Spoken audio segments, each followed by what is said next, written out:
নমস্কার বন্ধুরা, আজকে আবারও চলে এসেছি একটি নতুন রেসিপি নিয়ে, যেটি বাংলাদেশের মাওয়া ঘাটের অত্যন্ত জনপ্রিয় একটি খাবার, ইলিশ মাছের লেজ ভর্তা। মাওয়া ঘাটের ঐতিহ্যবাহী এই ইলিশের লেজ ভর্তা আমি কী করে বানালাম চলো দেখে নেওয়া যাক। প্রথমে একটি প্লেটে কুচি করে নিয়েছি পেঁয়াজ, ধনেপাতা, পেঁয়াজকলি এবং লঙ্কা। তারপরে কড়াতে সর্ষের তেল গরম করে তাতে দুটো শুকনো লঙ্কা লাল করে ভেজে নিতে হবে।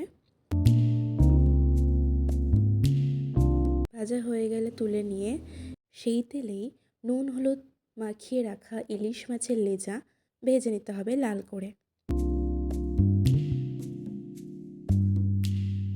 মাছ ভাজা হয়ে গেলে একটি প্লেটে তুলে নিয়ে তারপর গ্লাসের সাহায্যে মাছগুলোকে ভেঙে নিতে হবে, ভেঙে কিছুক্ষণ ঠান্ডা করতে দিতে হবে।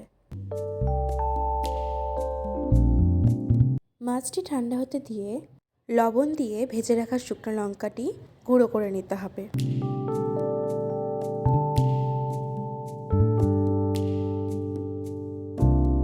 এরপর মাছ ঠান্ডা হয়ে গেলে তার মধ্যে থেকে কাঁটাগুলো বেছে নিতে হবে।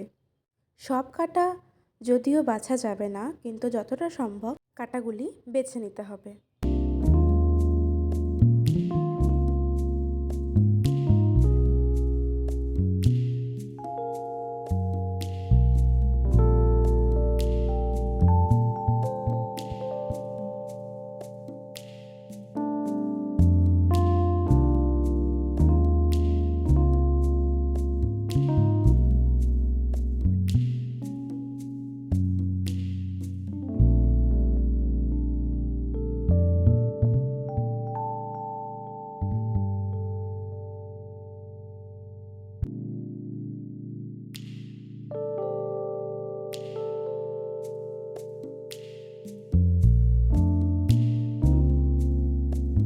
কাঁটাগুলি বেছে নেওয়ার পর মেখে রাখা শুকনো লঙ্কার সাথে মাছ মেখে নিতে হবে।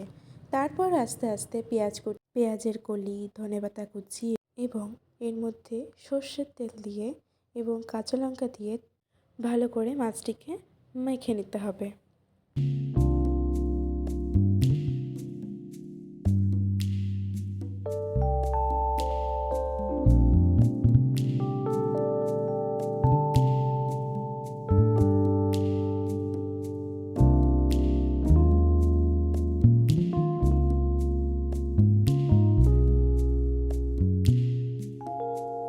এইভাবেই আস্তে আস্তে হাতের সাহায্যে ভালো মতো মেখে নিয়ে গরম ভাতের সাথে সার্ভ করলে অতুলনীয় লাগে।